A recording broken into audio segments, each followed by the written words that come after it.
మనం నిన్న మొన్న చాప్టర్ 2లో మనకు చెప్పినట్టు పెయిన్ బాడీ గురించి వీటి గురించి మన మైండ్ కంట్రోల్లో కనుక మనం మళ్ళీ వెళ్ళిపోతే మనం ఒకసారి మన ఆత్మతో మనసుతో మనం మమేకమైన తర్వాత మళ్ళీ మన రోజువారీ కార్యక్రమాల్లో పడి ఆ వాటిని మళ్ళీ దూరం చేసుకుంటే మర్చిపోతే కనుక మళ్ళీ మనం మైండ్ కంట్రోల్లోకి వెళ్ళిపోతాం. మైండ్ కంట్రోల్లోకి వెళ్ళిపోతే మళ్ళీ మనకి మామూలు ఈ బాధ ఈతి బాధలన్నీ మనకు ఉంటాయి మనం చూసాం. అందుకని ఏం చేయాలి మనం ఈ మమేకమై ఉన్నామా లేదా దూరంగా ఉన్నామా ఏం చేసామా అనే దాన్ని మనం టెస్ట్ చేసుకోవాలి. అంటే ఎట్లా అంటే మన అటెన్షన్ని మన ఎమోషన్ మీద మన భావోద్వేగాల మీద నుంచి అది మైండ్ ఎట్లా పనిచేస్తుంది. గ్రీవెన్స్ ఫామ్ అంటే కంప్లైనింగ్ నేచర్, నాకు అది లేదు ఇది లేదు అనేటువంటి భావన పనిచేస్తుందా, లేకపోతే ఆ ఎమోషన్ మీద గురించి ఆ ఎమోషన్ని ఇది ఫీడ్ చేస్తుందా, ఏం చేస్తుందని మనం గమనించాలన్నమాట. ఎప్పుడైతే అది గమనిస్తామో అప్పుడు మనకు అర్థం అవుద్ది. ఎమోషన్ మనం గనక దాని మీదనే దాని గురించి ఆలోచిస్తూ ఉంటామో లేకపోతే దాని మీద వచ్చే దాని ఆ ఎమోషన్ జ్ఞాపకం రావటం వల్ల మనకు వచ్చే ఇబ్బంది ఏంటో ఇవన్నీ కనుక చూస్తే మనకు అర్థమైపోద్ది అనమాట. మనం ఇంకా ఆ ఫర్గివ్నెస్ అనేది మనం చేయలేదు. మనం ఎవరి ద్వారా అయితే మనకి కష్టం వచ్చిందో వాళ్ళని మనం ఇంకా క్షమించలేదు పూర్తిగా అని చెప్పి మనకు అర్థం. అందుకని మన ఈ క్షమించటం మనం ఈ ఆత్మతో అనుసంధానం మమేకం అవటం అనేది దానికి ఫస్ట్ స్టెప్ క్షమించటం. ఆ క్షమించటం అనేది మనస్ఫూర్తిగా జరగాలి. అప్పుడే కానీ మనం ఈ మమేకం అవటం అనేది జరగదు. లేకపోతే మనకి ఇంకా మైండ్లో చివరిన ఇంకా ఎక్కడో ఈ భావం మనకి తొలుస్తూ ఉంటది. ఇంకా మనకి అవ్వలేదు, ఇంకా అవ్వలేదు, ఇంకా అవ్వలేదు, వీడు ఇట్లా అట్లా ఇట్లా అని చెప్పాలి. అందుకని క్షమించటం అంటే మన ఈ బాధని లేకపోతే ఈ కష్టాన్ని మనం వదిలేసుకోవడం. అందుకని క్షమించటం అనేది దీనికి చాలా ముఖ్యం అన్నమాట. క్షమించకపోతే ఏమవుద్ది, మనసులో లాగుతూ ఉంటుంది. మనసులో లాగుతూ ఉంటే ఏమవుద్ది, అక్కడి నుంచి మనకి ఆ మనసులో ఉన్న బాధ శారీరకంగా అవుద్ది. శారీరకంగా వచ్చి మన ఆరోగ్యం పాడైపోతా ఉంటుంది. అందుకని మనం మనసు ప్రశాంతంగా ఉంచుకుంటే శరీరం ఆరోగ్యంగా ఉంటుంది అని చెప్పేసి. ఎప్పుడైతే మనం ఈ ఫర్గివ్నెస్, క్షమించటం మర్చిపోవటం అనేది చేసామో అప్పుడు మనం మన యొక్క పవర్ ఏదైతే ఉందో మైండ్కి వెళ్ళిపోయిన పవర్ని మళ్ళీ మనం వెనక్కి లాగేసుకుంటాం అన్నమాట. అందుకని మైండ్కి మన ఫర్గివ్నెస్ అనేది ఉండదు. మనం మైండ్ నుంచి బయటకు వచ్చేసి మనం మనసు ద్వారా ప్రయత్నిస్తే మనకి ఫర్గివ్నెస్ అనేది ఈ క్షమించటం అనేది వస్తుంది. అందుకని జీసస్ ఏమంటారంటే నువ్వు గుళ్ళోకి వెళ్లే ముందు క్షమించేసేళ్ళు అని. అది మనం అనుకున్నాం. మన గుడికి వెళ్ళేటప్పుడు మన కాళ్ళు చేతులు కడుక్కునేదే అక్కడ బయట లోపలికి పవిత్రంగా వెళ్ళటానికి ఎలా ప్రయత్నం చేస్తామో అదేవిధంగా ఈ మనస్సు ఆత్మ అనే గుళ్ళోకి వెళ్ళటానికి మనం ముందు ఈ క్షమించటం అనే దాన్ని మనం నేర్చుకోవాలన్నమాట. ఈ లింక్ విత్ ది అన్మానిఫెస్టెడ్ నేను చూసాం.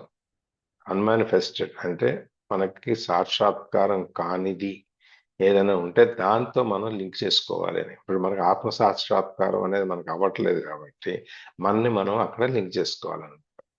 అంటే దానికిను ఈ ప్రెజెన్స్ వర్తమానం నవ్వు అనే దానికిను ఈ ఇన్నర్ బాడీకి సంబంధం ఉందా అంటే ఎస్. ప్రెజెన్స్ అనేది ప్యూర్ కాన్షియస్నెస్. ఈ వర్తమానం అనేది మన యొక్క పూర్తి అవేర్నెస్. మన మైండ్ మన మనసు మనకి పూర్తిగా తెరిచి ఉంటుంది అన్నమాట. కాన్షియస్నెస్ ని మనం మైండ్ లో నుంచి మళ్ళీ వెనక్కి తీసేసుకున్నాం. కాన్షియస్నెస్ మనకు మైండ్ చేతిలోకి వెళ్ళిపోయిన దాన్ని మళ్ళీ మనం వెనక్కి లాగేస్తాం. అది కాన్షియస్. అది ఒక విధంగా ఇన్నర్ బాడీ వచ్చి ఈ అన్మానిఫెస్టెడ్ సాక్షాత్కారం కాని దానికి మా ఇన్నర్ బాడీకి లింక్ అనమాట. అది ఎప్పుడైతే ఎంత లోపలికి మనం దీన్ని తీసుకెళ్తామో దాన్ని పాతుకుంటామో ఈ అన్మానిఫెస్టెడ్ అనేది ఎక్కడైతే ఈ కాన్షియస్నెస్ ఎక్కడి నుంచి అయితే వస్తుందో ఈ అన్మానిఫెస్ట్ అది ఆ సాక్షాత్కారం కానిది సాక్షాత్కారం అవటానికి అక్కడి నుంచే వస్తుంది. రెంటికి కలిపి సోర్స్ ఒకటే మన ఒక చోట నుంచే వస్తాయి అన్నమాట. Awareness of the inner body గురించి తెలుసుకోవటమే మనకి ఈ కాన్షియస్నెస్ అన్నమాట. దాని గురించి గుర్తు చేసుకోవటం, దాని యొక్క సోర్స్, దాని యొక్క వనరు మొదలు ఎక్కడి నుంచి ఉందనేది మనం తెలుసుకోవటం, అక్కడికి వెళ్ళిపోవటం. మనం ఎక్కడి నుంచి మొదలెట్టామో మళ్ళీ అక్కడికి చేరుకోవటం. ఈ ఎటువంటి భావోద్వేగాలు, ఈర్ష్య, అసూయలు ఏమీ లేనటువంటి మనస్తత్వంలో మనం వెళ్ళిపోవటం. ఈ రెండు అన్మానిఫెస్టెడ్ అనేది ఒక విధంగా చెప్పాలంటే, మనం కాని దాన్ని, మనకు లేని దాని గురించి మనం ఆలోచిస్తున్నాం అంటే మన ఫ్యూచర్ గురించి ఆలోచిస్తాం. అదే ఆలోచన, అది మనకు చెప్పలేని దాని గురించి. ఇదే కనుక బీయింగ్ అనేది పాజిటివ్ టర్మ్, అంటే బీయింగ్ అనేది మనం ఉన్నాము, మనలో నుంచి మనం వెళ్ళాలి, మన లోపలికి వెళ్ళి చూసుకోవాలి అనేది మనం చూస్తున్నాం.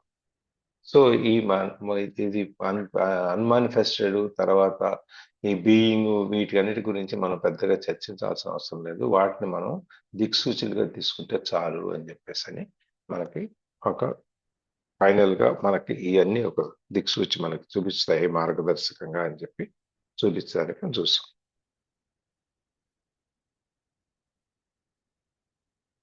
ఇక్కడి నుంచి చదవాలి, చదువుతున్నారు.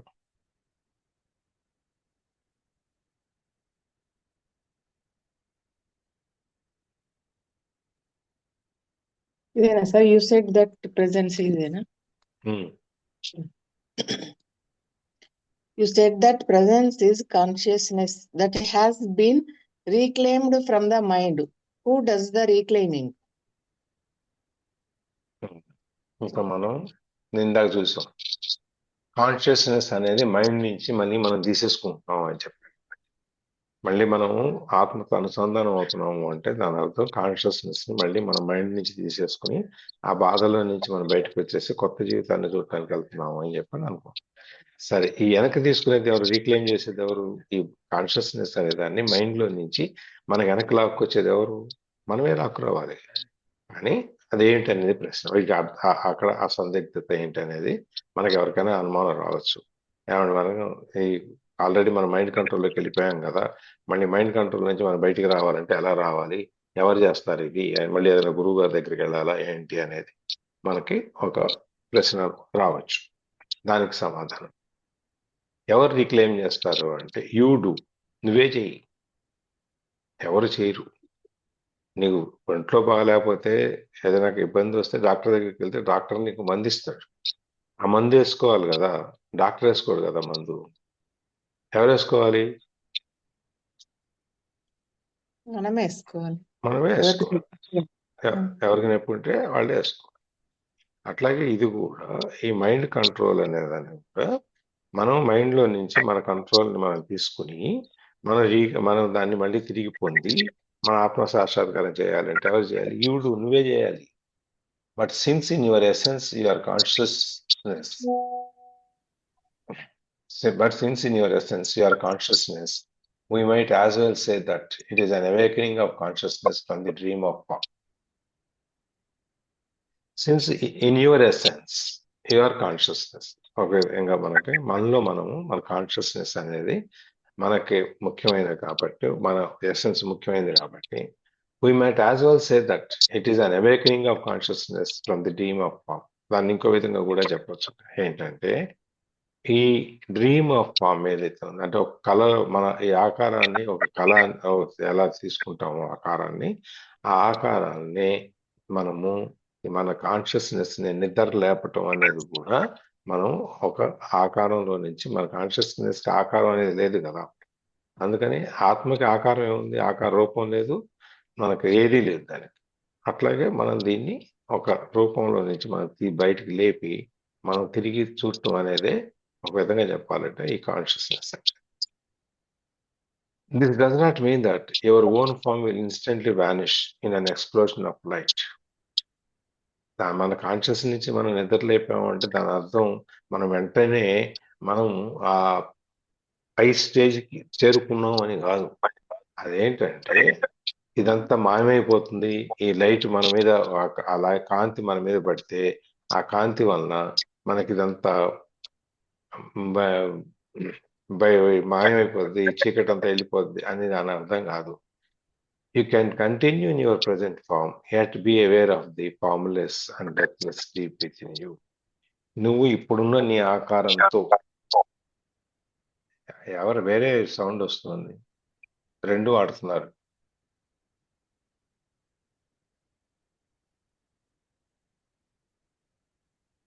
You can continue your present form. నువ్వు ఇప్పుడు ఏ ఆకారంలో అయితే ఉన్నావో ఆ ఆకారంలో నువ్వు కంటిన్యూ అవుతూ ఉండవచ్చు.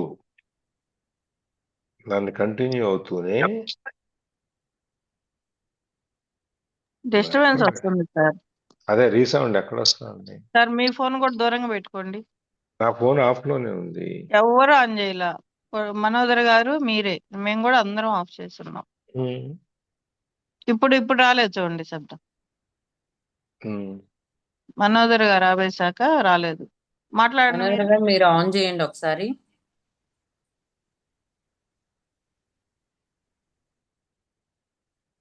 సార్ మాట్లాడండి ఏదైనా. సుకన్య నువ్వు మాట్లాడుతున్నారు, ఈ సౌండ్ వచ్చిందిరా. అంటే సెకండ్ గ్యాడ్జెట్ ఏమన్నా ఆన్ చేస్తే ఇట్లా వస్తున్నట్టుంది. ఎక్కడ ఉంటుంది? Okay, you can continue in your present form. నువ్వు ఇప్పుడు ఏ ఆకారంలో అయితే ఉన్నావో అదే ఆకారంలో నువ్వు కంటిన్యూ చేస్తూ కూడా ఈ ఫామ్లెస్ నిరాకారమైనటువంటి, చావులేనటువంటి ఈ నీలో ఉన్నదాన్ని, నిన్ను, ఆ ఆత్మ అనే దాన్ని నువ్వు దర్శించవచ్చు. అంటే ఇప్పుడు నేను ఈ ఆకారంలో ఉన్నాను, బాహ్యమైన ఆకారంలో నేను దీంతో లింక్ అయిపోయి ఉన్నాను కదా. మరి నేను ఇవన్నీ ఉన్నప్పుడు నా బాహ్యమైన ఆకారంలో ఉండి నేను దాని మీద ఫోకస్ చేసేటప్పుడు నాకు ఈ అంతర్గతంగా ఈ ఆత్మ దర్శనం అనేది ఎలా జరుగుతుందని నువ్వు ఫీల్ అవ్వక్కర్లా. నువ్వు అలా ఉంటూ నీ పనులు నువ్వు చేసుకుంటూ కూడా నువ్వు మనసు ద్వారా నువ్వు ఆత్మతో లింక్ అయిపోయి ఈ ఫామ్లెస్ అండ్ డెత్లెస్, దీనికి నిరాకారమైనటువంటి ఈ చావు లేనటువంటి ఈ ఆత్మని నువ్వు దర్శించవచ్చు. నీలో ఉన్నదాన్ని నువ్వు చూసుకోవచ్చు. అంటే మన పనులు మనం చేసుకుంటూ కూడా మనము ఈ మానసికంగా మనం ఆత్మతో మనం మమేకం అయిపోయి, సంధింపబడి, అనుసంధానం అయిపోయి ఉండొచ్చు అనమాట. నాకు ఇది ఒకటే చేస్తున్నాను, ఇది చేసేటప్పుడు నేను అది చేయను అనేది కాదు. మనం ఏ పని చేసినా కూడా అది మనస్ఫూర్తిగా అట్లా చేయటం అనేది మనం అనుకుంటున్నాము. కూరగాయలు పెట్టిన దగ్గర నుంచి, ఏ పని చేసినా వడ్డించడం దగ్గర నుంచి, స్నానం బట్టలు వేసుకోవడం దగ్గర నుంచి, ఏదైనా సరే మనం దాంట్లో ఏ పని చేస్తామో ఆ పనిలో మనం లీనమైపోయి ఉంటాం. దానివల్ల ఇప్పుడు మనం వంట చేస్తున్నాము అంటే దాని అర్థం మనం మర్చిపోయి చేస్తున్నాం అని కాదు. మనం ఏం చేయాలనేది కాన్షియస్నెస్ చేస్తున్నాము, కానీ దాని మీద ధ్యాస పెట్టడం అనేది ఉంది. అది మన కాన్షియస్నెస్ ప్రెజెన్స్ అనమాట. ఆ అనుసంధానం అయి ఉంటాం అన్నమాట. అందుకని చెప్పి మనమే రీక్లెయిమ్ చేసుకోవాలి, కానీ ఇది ఇంకెవరు దీన్ని చేయరు. Yes, I must admit that this is way beyond my comprehension, and yet on some deeper level, I seem to know what you are talking about. It's more like a feeling than anything else. Am I deceiving myself? సరే, I must admit that నువ్వు చెప్పేది ఏదైతే ఉందో అదంతా నా ఆలోచన పరిధిని దాటి ఉంది ఒక విధంగా.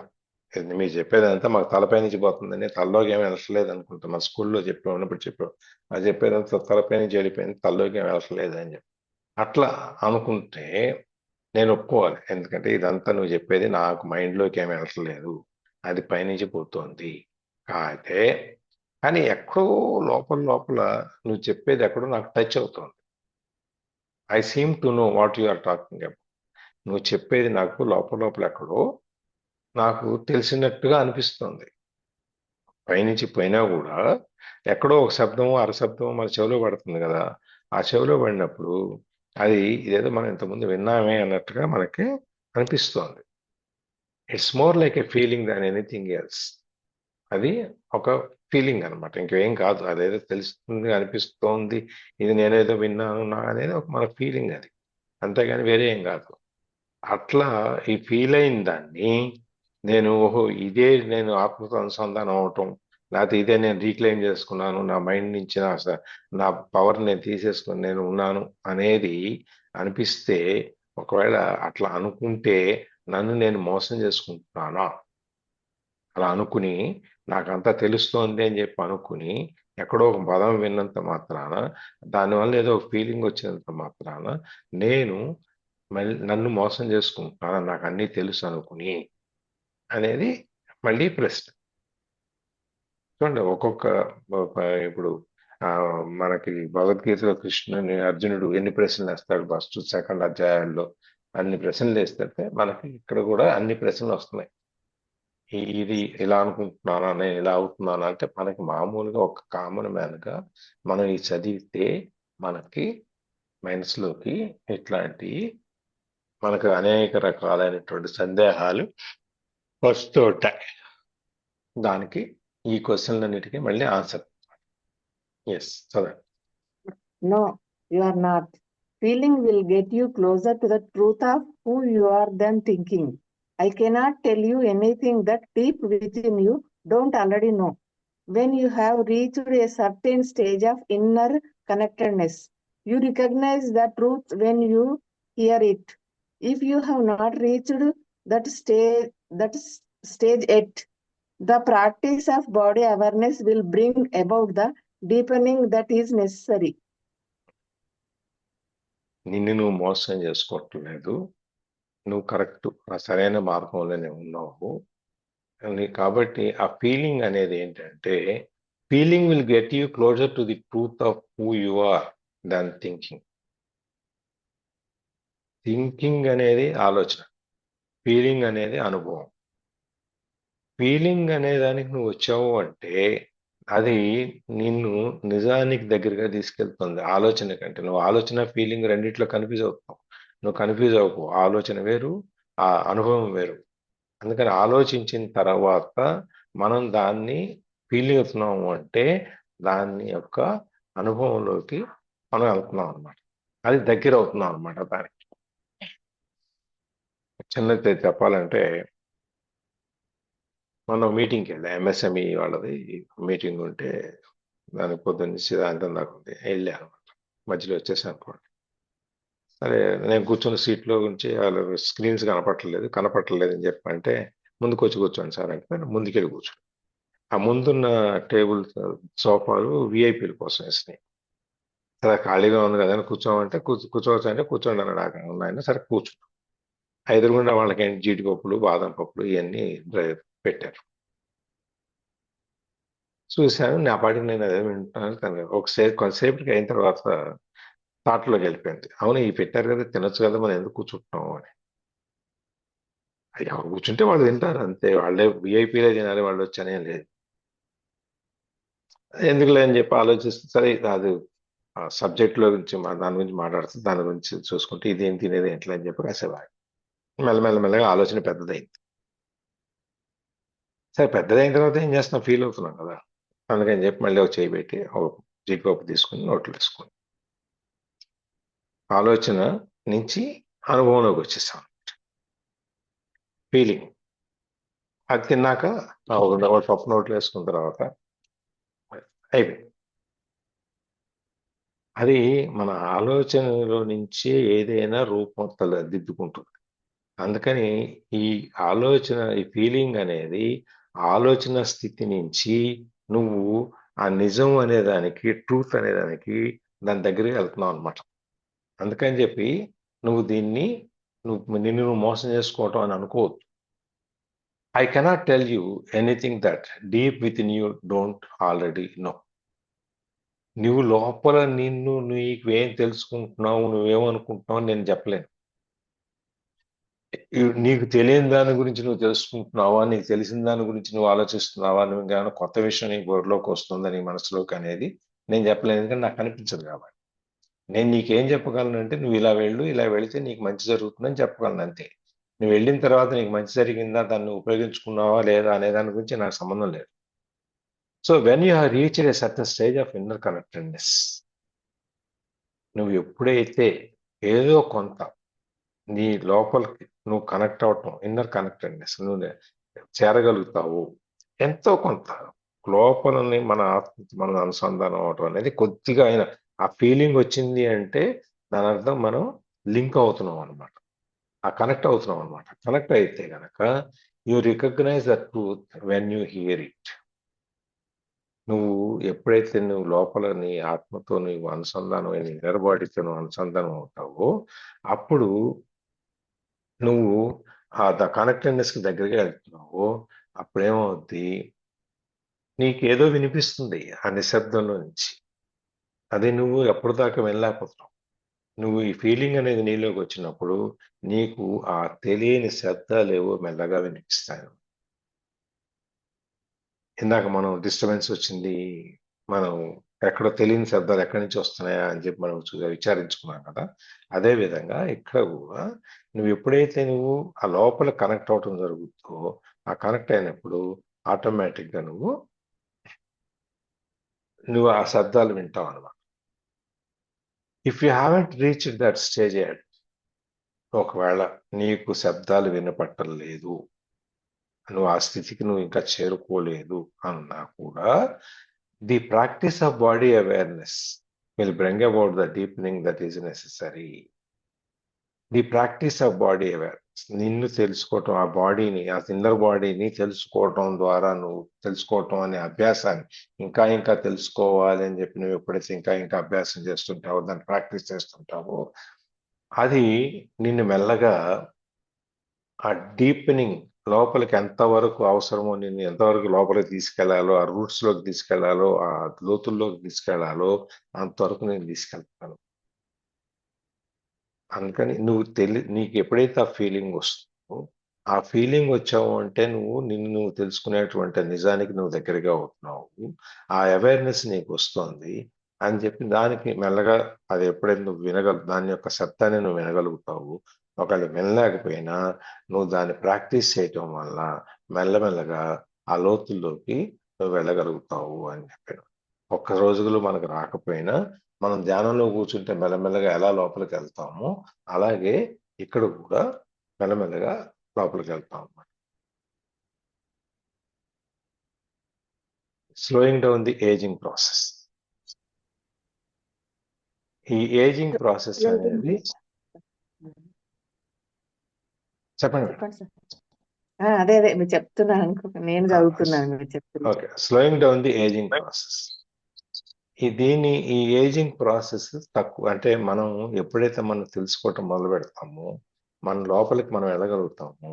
అది క్రానికల్ గా అంటే 1, 2, 3లో మన ఏజింగ్ అనేది ఏజ్ పెరుగుతూ ఉండొచ్చాము, కానీ ఫిజికల్ ఏజింగ్ ప్రాసెస్ ఏదైతే ఉందో, శరీరానికి రావాల్సిన మార్పులు ఏదైతే ఉన్నాయో అది మెల్లగా వస్తాయంటే ఒక 60 ఏళ్ళకి ఏ మార్పులు రావాలో, 50 ఏళ్ళకి ఏ మార్పులు రావాలో, 70 ఏళ్ళకి ఏ మార్పులు రావాలో, 80 ఏళ్ళకి ఏ మార్పులు రావాలో అవి శారీరకంగా కూడా కొంచెం స్లో అవుతాయి అన్నమాట.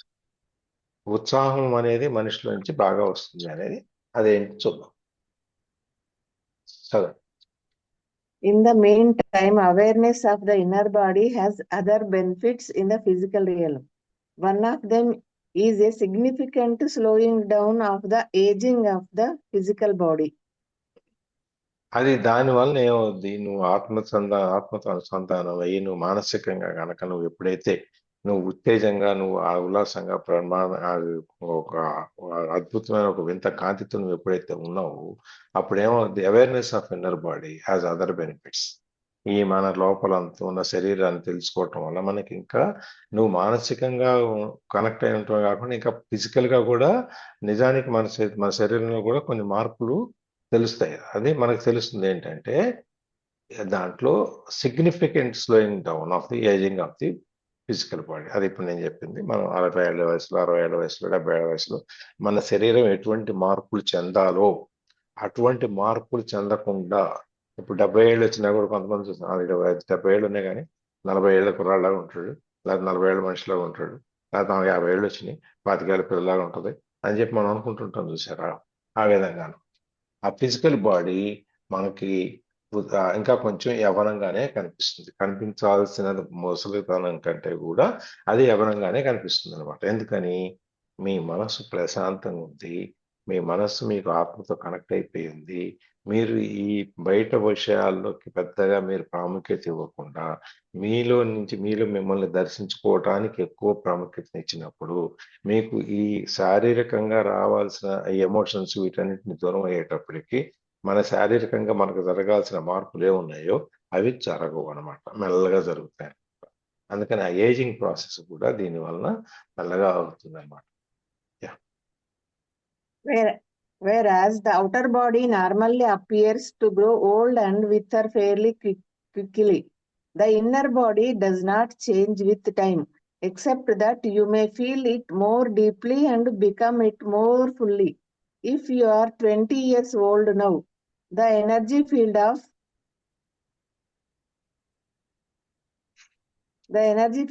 your inner body will feel just the same when you are 80.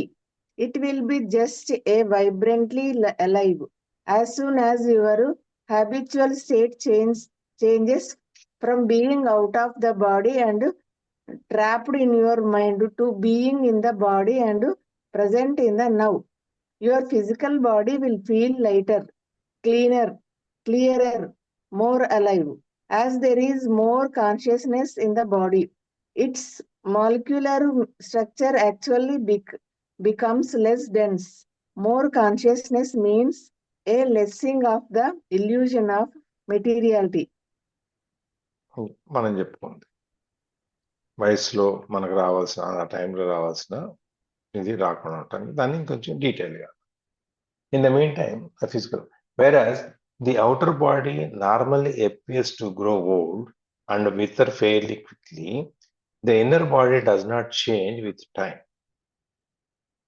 ఈ మన బయట బాహ్య శరీరం ఏదైతే ఉందో అది వయసుతో పాటు పెరుగుతున్నా కూడా అండ్ వితర్ వెరీ క్విక్లీ. ఇప్పుడు మన పువ్వు ఉందనుకోండి, పువ్వు రెక్కలు వాడిపోతాయి కదా, దాన్ని వితరింగ్ అంట. అట్లా మన శరీరం కూడా రాలిపోయే స్టేజ్కి వచ్చినా కూడా త్వరగా ఇన్నర్ బాడీ దాంతో పాటు మారదు. ఇన్నర్ బాడీ ఎప్పుడు యవనంగానే ఉంటుంది, దాంతోపాటు మారదు. Except that you may feel it more deeply and become it more fully. ఎప్పుడైతే ఎక్సెప్ట్ నువ్వు దీని గురించి ఎక్కువ ఫీల్ అయ్యేటప్పుడు తప్ప, నువ్వు దాని ఇంకా లోపల లోతులోకి వెళ్ళినప్పుడు తప్ప, ఇది ఇన్నర్ బాడీ అనేది ఎప్పుడు అట్లాగే ఉంటది. మనం చెప్పుకుంటాం ఆత్మకి వయసు అవ్వదు, నీరు కాలిపోదు, తడిచిపోదు, ఇవన్నీ రకరకాలుగా మనం చెప్పుకుంటాం కదా ఆత్మ గురించి. అది ఎప్పుడు యవనంగానే ఉంటుంది, అది మారదు. అయితే if you are 20 years old now, ఇప్పుడు కనుక నువ్వు ఒక 20 సంవత్సరాల కుర్రాడు అనుకోండి, the energy field of your body, your inner body will feel just the same when you are 8. నువ్వు ఇప్పుడు 20 సంవత్సరాల కుర్రాడిగా ఉన్నప్పుడు నీ ఇన్నర్ బాడీ ఎట్లా ఉందో, నీకు 85 వచ్చినా కూడా నువ్వు నీ ఇన్నర్ బాడీ అట్లాగే ఉంటుంది.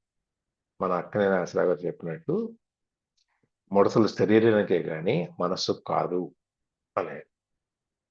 మనకి శరీరం ముడతలు పడవచ్చు కానీ మనసు ఎప్పుడు కూడా అదే వైబ్రేషన్తో, అదే ఎనర్జీతో, అదే యూత్ఫుల్నెస్తో ఉంటుంది అనమాట. It will be just as vibrantly alive. అది ఇంతకుముందు 20 ఏళ్ల వయసులో మనం ఆ ఎనర్జీ సెంటర్ మనకి ఎంత వైబ్రెంట్గా ఉందో ఇప్పుడు కూడా అలాగే ఉంటుంది. As soon as your habitual state changes from being out of the body and trapped in your mind to being in the body and present in the now.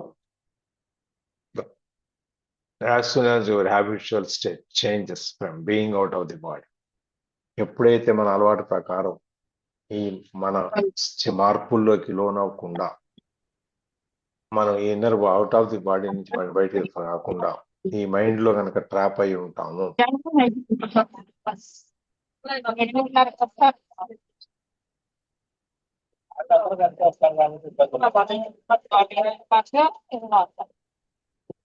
Mataji గారు మ్యూట్ చేయరా?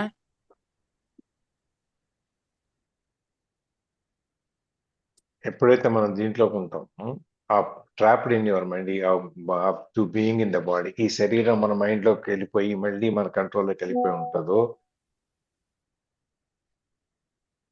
And present in the now, ఈ సమయంలో ఈ క్షణంలోకి మనం ఎప్పుడైతే మనం వస్తామో అప్పుడు మనకు ఆటోమేటిక్గా your physical body will feel light. మన మానసికంగా మన మైండ్ కంట్రోల్ నుంచి బయటకు వచ్చి మన మానసిక ఉల్లాసం అనేది ఏదైతే ఉందో మనం దాన్ని ఎప్పుడైతే ఫీల్ అవుతుంటామో అప్పుడు మనకి ఫిజికల్ బాడీ కూడా, ఈ బాడీ శరీరం ఏదైతే మన బయట కనపడుతుందో, ఈ present లో నవ్వు అనే దాంట్లో మనం మునిగిపోయి ఉంటాము. అప్పుడు మనకి ఈ ఆకారం కూడా తేలికైపోతుంది. మనసు తేలిక ఉంది వాళ్ళ, శరీరం అంత తేలిపోతున్నట్టుగా ఉంది అంట. మనం ఎప్పుడు సంతోషంగా ఆనందంగా ఉన్నప్పుడు మనం ఫీల్ అవుతాం. ఆ విధంగా ఎప్పుడు కూడా మనం మనసుతో సంసాధనం అయిన తర్వాత మనం ఎప్పుడు సంతోషంగా ఉల్లాసంగానే ఉంటాం అన్నమాట. Feel lighter, clearer and more alive. ఎంతో క్లియర్గా శుద్ధంగా కనిపిస్తుంటుంది. ఇంకా జీవించి ఉన్నట్టుగా మనం ఫీల్ అవుతాం. మనం ఎక్కువ వైబ్రెంట్ గా మనం అంటాం, నీళ్ళు వచ్చినాక కూరలు చేస్తున్నాడు అంటాం సార్. వాళ్ళు ఆ వైబ్రెంట్నెస్ ఎలా వస్తుందంటే ఈ అన్నిటి వలన మనస్సు శరీరం తేలికైపోయి ఎప్పుడు కూడా ఆ ఎనర్జెటిక్ ఫీల్డ్ లోనే ఉంటారు అన్నమాట. ఉన్నప్పుడు మనకి ఇవన్నీ మిగిలినవి పెద్దగా పట్టం. As there is more consciousness in the body, its molecular structure actually becomes less dense. ఎప్పుడైతే మనం ఈ శరీరం గురించి ఎక్కువ కాన్షియస్నెస్ తో ఉంటామో, ఈ లోపల శరీరం గురించి ఎక్కువ తెలుసుకొని ఉంటామో, ఆ మాలిక్యులర్ స్ట్రక్చర్, మన ఈ శరీరం ఏదైతే ఉందో దీంట్లో ఉన్న కణాలు ఇవన్నీ స్ట్రక్చర్ అంతా ఏదైతే ఉంది, మాలిక్యుల్స్ ఏవైతే ఉన్నాయో శరీరంలో ఉన్న కణాలు అవన్నీ బికమ్స్ లెస్ డెన్స్. తక్కువ ఈ ఒత్తిడికి గురవు అనమాట. కుక్కుకొని ఉండకుండా మనం ప్రశాంతంగా ఫ్రీగా ఉంటాం అన్నమాట. ఇప్పుడు పెద్ద రష్ లో జనరల్ బోగీలో ఎక్కి హడావిడ తొక్కిళ్ళలో ఉన్నట్టు కాకుండా ఏసీ, ఫస్ట్ క్లాస్ ఏసీలో కూర్చుంటే మనం ఎటువంటి డిస్టర్బెన్స్ లేకుండా ఏ విధంగా ఉంటామో అదే విధంగా ఈ మాలిక్యులర్ స్ట్రక్చర్ కూడా దాంతో పాటు మారిపోతుంది. ఇప్పుడు దానికి ఒక చిన్నది చెప్తాం. More consciousness means a lessening of the illusion of material. మనం ఎక్కువగా మనం తెలుసుకోవటం అనే దాని అర్థం ఏంటంటే ఈ మెటీరియలిస్టిక్ వరల్డ్, ఈ బాహ్యమైన వస్తుమూలమైనటువంటి ప్రపంచం ఏదైతే ఉందో దాని నుంచి, ఆ భ్రమలో నుంచి ఆ భ్రమని తగ్గించుకుంటూ మెల్లమెల్లగా బయటకు వచ్చేస్తున్నాం అని అర్థం. ఇప్పుడు మన శరీరంలో ఎన్నో కణాలు ఉంటాయి కదా. అవును సార్. ఉంటాయి కదా. ఈ మిలియన్స్ కణాలు మనలో మనం పీల్చే గాలి శక్తిలోంచి తీసుకుని మన దాన్ని ఉండి తర్వాత 3 రోజులకో 4 రోజులకో ఆ కణాలు చచ్చిపోతాయి, మళ్ళీ కొత్త కణాలు వస్తాయి దాని ప్లేస్ లో. అది తెలుసు కదా అందరికి మనకి. అవును సార్. ఇప్పుడు మనం మా సామాన్య మానవుడు ఎట్లా అంటే, ఒక నార్మల్ హ్యూమన్ బీయింగ్ నిమిషానికి 15 నుంచి 17 సార్లు శ్వాస తీసుకుంటూ ఉంటాడు. అంటే అన్నిసార్లు శ్వాస తీసుకుంటున్నాము అంటే అది కణాలు ఆ శ్వాసను గ్రహిస్తాయి. అవును కదా. ఇది ఆక్సిజన్ తీసుకుంటాయి కదా దాంట్లో నుంచి. అవును సార్. నువ్వు ఎక్కువ సార్లు శ్వాస తీసుకుంటున్నావు అంటే అది ఎక్కువ ఆక్సిజన్ తీసుకోవటం వల్ల ఎక్కువ పని చేస్తున్నాయి.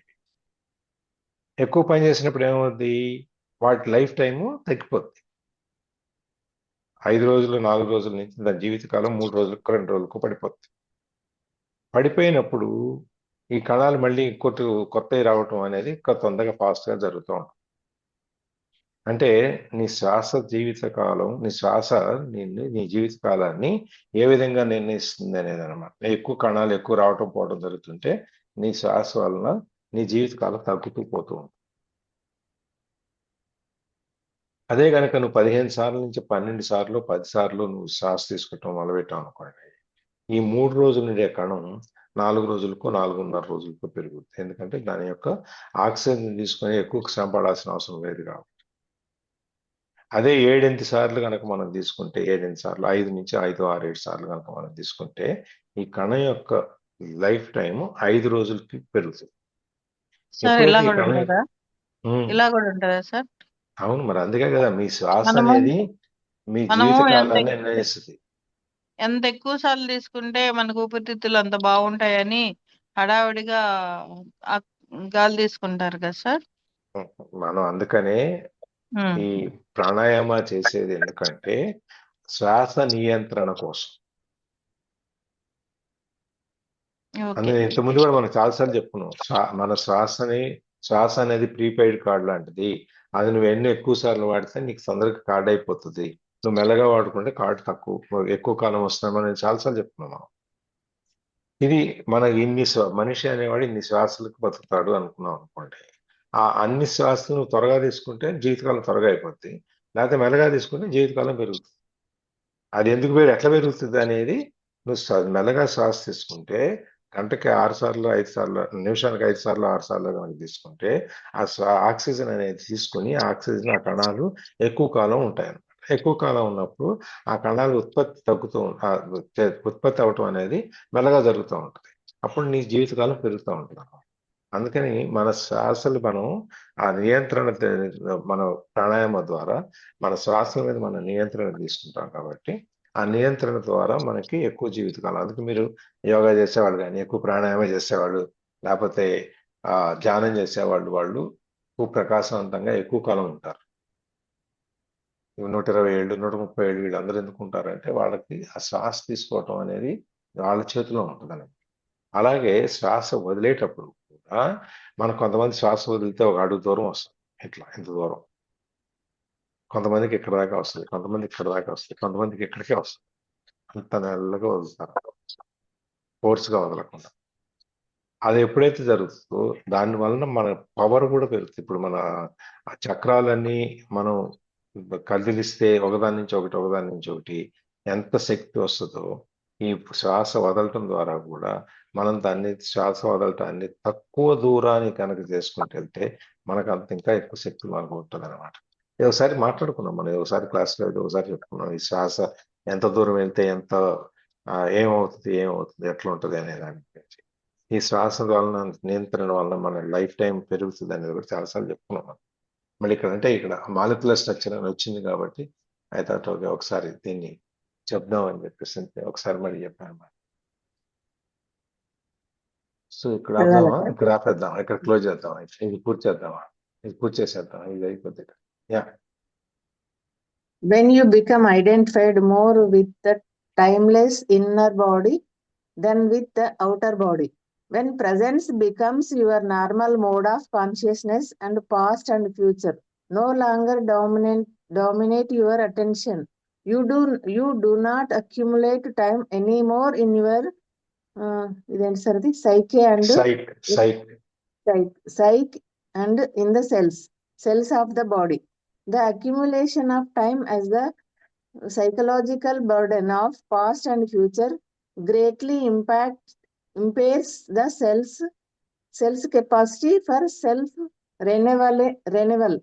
So if you inhabit the inner body, the outer body will grow old at a much slower rate. And even when it does, your timeless essence will shine through the outer form, and you will not give the appearance of an old person. ఇప్పుడు మనం చెప్పుకుంది, when you become identified more with the timeless inner body than all the outer body, when presence becomes your normal mode of consciousness and the past and future no longer dominate your attention, you do not accumulate time anymore in your psyche and in the cells of your body. ఎప్పుడైతే నువ్వు ఈ timeless inner బాడీకి మన ఆత్మకి time అనేది లేదు, అది ఎల్లకాలం ఉంటుంది. అందుకనే రెస్ట్ ఇన్ పీస్ అంటే మనం దాన్ని తప్పు అంటాం. మనం ఆత్మ అనే దానికి మనకు చావు లేదు కాబట్టి శరీరం కొంచెం ఎక్కువ శరీరంలోకి ప్రయాణం చేస్తుంది కాబట్టి మన రెస్ట్ అండ్ పీస్ అనేది తప్పు అని అంటాం. సో నువ్వు ఎప్పుడైతే నువ్వు ఈ ఇన్నర్ బాడీ దీనికి ఒక సమయం నిర్ణయించిన చావు పుట్టుకలు అనేది లేని దాని గురించి నువ్వు ఎప్పుడైతే దాన్ని నువ్వు కనెక్ట్ అవుతావు, గుర్తిస్తావో ఈ బయట బాహ్య శరీరం కంటే, అట్లాగే presence becomes your normal mode of conscious. నువ్వు ఎప్పుడు ఈ వర్తమానంలో ఎప్పుడైతే నార్మల్గా సహజంగానే నీ అంతటి నువ్వు ఈ వర్తమానంలో ఉంటావో, ఈ పాస్ట్ ఫ్యూచర్ నీ అటెన్షన్ని గతం కానీ భవిష్యత్తు కానీ ఎప్పుడు దానికి ఇప్పుడు లాక్కుండా ఉంటుందో అప్పుడు you do not accumulate time any more in your side. ఇవన్నీ ఉన్నప్పుడు నీ టైం అనేది నీ శరీరం మీద, నీ బాడీలో ఉన్న సెల్స్ మీద పనిచేయదు. ఎందుకంటే మనం ఆ బాహ్య శరీరం నుంచి బయటకు వచ్చి మనం లోపల కనెక్ట్ అయినాం కాబట్టి ఈ మిగిలినవి మనకు సంబంధం లేదు. So the accumulation of time as the psychological burden of past and future greatly impairs the cell's capacity for self-renewal. ఈ అక్యుములేషన్ ఆఫ్ టైం మనం ఈ గతం గురించో భవిష్యత్తు గురించో ఎక్కువగా ఆలోచిస్తూ దాని మీదనే మనం కనుక మన టైం కనుక నిలబెట్టుకుంటూ వెళ్తే ఖర్చు పెట్టుకుంటూ వెళ్తే ఈ సైకలాజికల్ ఫామ్ మన ఈ కనపడేటువంటి బర్డెన్ మీద ఏదైతే ఉందో అది మన సెల్స్ కెపాసిటీ, మన సెల్ మళ్ళీ సెల్ఫ్ రెన్యూవల్, అది చనిపోయి ఇంకో కొత్త సెల్ రావటం అనే కార్యక్రమం ఏదైతే ఉందో దాని మీదే ఎక్కువ భారం పడతాయి అన్నమాట. మన సెల్స్ మీద, మన కణాల మీద, మన ఒంట్లో ఉన్న కణాల మీద ఈ యొక్క ఈ సైకలాజికల్ ప్యాటర్న్ అనేది ఏదైతే ఉందో, ఫ్యూచర్ గురించి పాస్ట్ గురించి ఆలోచించడం ఏదైతే ఉందో అది దాని వలన మన కణాలు మళ్ళీ పునరుత్పత్తి అవటానికి అవటం మీద దాని భారం పడుతుంది అనమాట. అంటే వెంటనే పునరుత్పత్తి అనేది జరగకపోవచ్చు, టైం పట్టవచ్చు. దానివలన ఈ బాడీ మీద బాహ్య శరీరం మీద దాని వల్ల ప్రభావం దాని మీద పడుతుంది అన్నమాట. So if you inhabit the inner body, the outer body will grow old at a much lower rate. అందుకని నువ్వు నీ ఇన్నర్ బాడీలో నివసించటం అనేది నువ్వు మొదలుపెట్టినప్పుడు ఈ బాహ్య శరీరం మీద ఆ బాహ్య శరీరం అనేది మెల్లగా ఏజింగ్ అవుతుంది, పెరుగుతా వృద్ధాప్యంలోకి వెళ్తాం, మెల్లగా వెళ్తుంది అనమాట. And even when it does, your timeless essence will shine through the outer form. ఒకవేళ వెళ్ళినా కూడా నీ యొక్క ఈ టైమ్లెస్ ఎసెన్స్, నువ్వు లోపలికి ఆత్మతో అనుసంధానం అయినటువంటి ఆ కాంతి అనేది నీ శరీరంలో పడుతుంది కాబట్టి నీ శరీరం, బయటకి ఉన్న శరీరం ఎక్కువ ప్రకాశవంతంగా ఉంటుంది.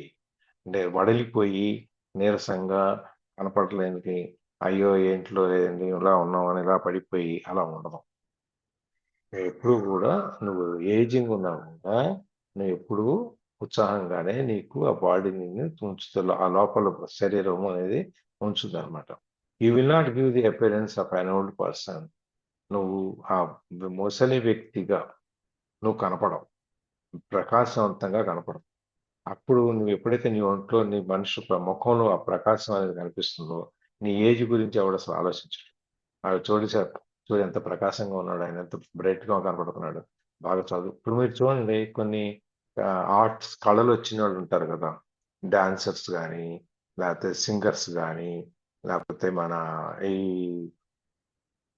తపస్సు చేసేవాళ్ళు కానీ, వీళ్ళందరూ చూడండి, ఈ కవులు కానీ, పాటలు రాసేవాళ్ళు కానీ, వీళ్ళందరూ చూడండి, వాళ్ళలో మామూలు వాళ్ళకంటే కూడా ఒక డిఫరెంట్, వాళ్ళ ఫేస్ లో ఒక డిఫరెంట్ లైట్ ఆకర్షణ కనిపిస్తుంది సార్, ఆకర్షణ కనిపిస్తుంది, ఖచ్చితంగా కనిపిస్తుంది, తేజస్ కనిపిస్తుంది. ఎందుకంటే వాళ్ళు దాంట్లో లీనమైపోయినారు. ఆ విద్య వాళ్ళమని ఎప్పుడు కూడా ఆ మనసుని వాళ్ళు యంగ్ గా ఉంచుకుంటారు. అందుకని వాళ్ళు చూడంగానే మనకు ఒక రకమైనటువంటి ఆ భావం వస్తుంది, ఓహో వీళ్ళు ఏదో బాగా చదువుకున్న వాళ్ళు, లేకపోతే బాగా తెలిసిన వాళ్ళు, లేకపోతే బాగా ఏదో ఒక మనకు లేని ఒక ఎక్కువ విద్య ఏదో వాళ్ళ దగ్గర ఉంది అనేది మనకు అర్థం అవుతుంది. అందుకని చెప్పి మనం ఎప్పుడైతే మనం ఇన్నర్ బాడీతో కనెక్ట్ అయి ఉంటామో, మనం ఆ ఇన్నర్ బాడీతో కనెక్ట్ అయినప్పుడు మనకి ఈ అవుటర్ బాడీ ఏజింగ్ ప్రాసెస్ అనేది చాలా మెల్లగా జరుగుతుంది అన్నమాట. దానివల్ల ఆ ప్రకాశంగా ఉన్నప్పుడు మనం చూసేటప్పుడు మనకు మిగిలిన అవలక్షణాలు ఏమన్నా ఉన్నా కూడా అవి కనపడవు. ఆ ప్రకాశమైనటువంటి ఆ ముఖం చూసేటప్పుడు మిగిలిన మనం ఆ ముఖాన్ని చూస్తూ ఉండిపోతాం, మనం మిగిలిన చూడం. ఆ విధంగా మనం మార్చుకోవడానికి అవకాశం ఉంటుంది. సో ఇవాళ ఆపుదాం, మళ్ళీ మంగళవారం నాడు మొదలుపెట్టు. Okay sir, thank you sir. ఇంకెవరైనా ఏమైనా షేరింగ్ ఉంటే ముందుకెళ్దాం. రికార్డ్ ఆపండి సార్. అంతేనే మీరు సార్ మరి